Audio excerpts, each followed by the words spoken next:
Welcome to சொடக்கு சமையல். இன்றைக்கி நாம் புதினா சட்னி எப்படி செய்கிறதுன்னு பார்க்க போகிறோம்.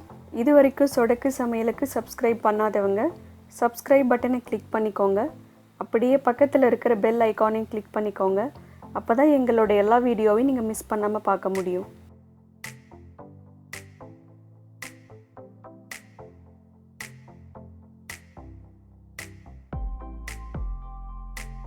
ஃபஸ்ட்டு ஒரு கடாயில் 1 ஸ்பூன் அளவுக்கு எண்ணெய் ஊற்றிக்கோங்க. அதில் 1 ஸ்பூன் அளவுக்கு கடலைப்பருப்பு, 1 ஸ்பூன் அளவுக்கு உளுத்தம்பருப்பு சேர்த்து அது நல்லா செவக்கிற அளவுக்கு வறுத்து விட்டுக்கோங்க.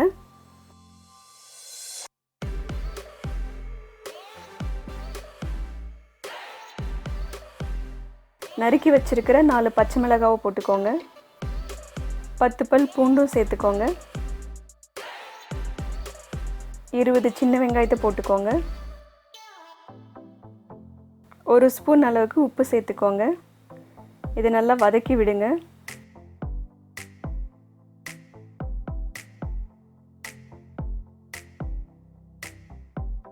வெங்காயம் ஓரளவு சாஃப்டானதும் நறுக்கி வச்சிருக்கிற 2 தக்காளியை சேர்த்து அதையும் நல்லா வதக்குங்க.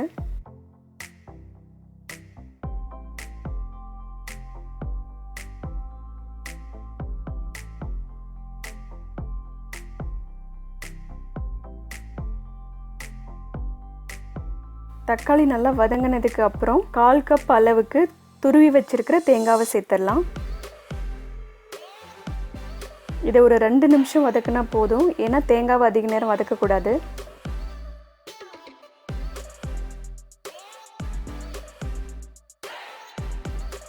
இதில் 2 கைப்பிடி அளவு புதினா இலைகளை சேர்த்துடலாம். 1 கைப்பிடி அளவு கொத்தமல்லி இலையை சேர்த்து 1 நிமிஷம் வதக்குங்க. ஏன்னா புதினாவும் கொத்தமல்லியும் சீக்கிரமாகவே வதங்கிடும்.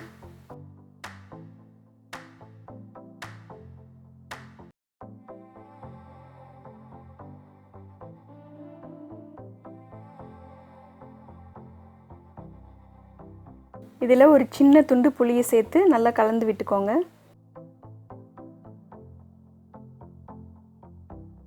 இப்போ ஸ்டவ் ஆஃப் பண்ணிவிட்டு ஆற வச்சிடலாம். இது ஆறுனதும் ஒரு மிக்ஸி ஜாருக்கு மாற்றி அரைச்சி வச்சுக்கோங்க. இப்போ தாளிச்சிடலாம்.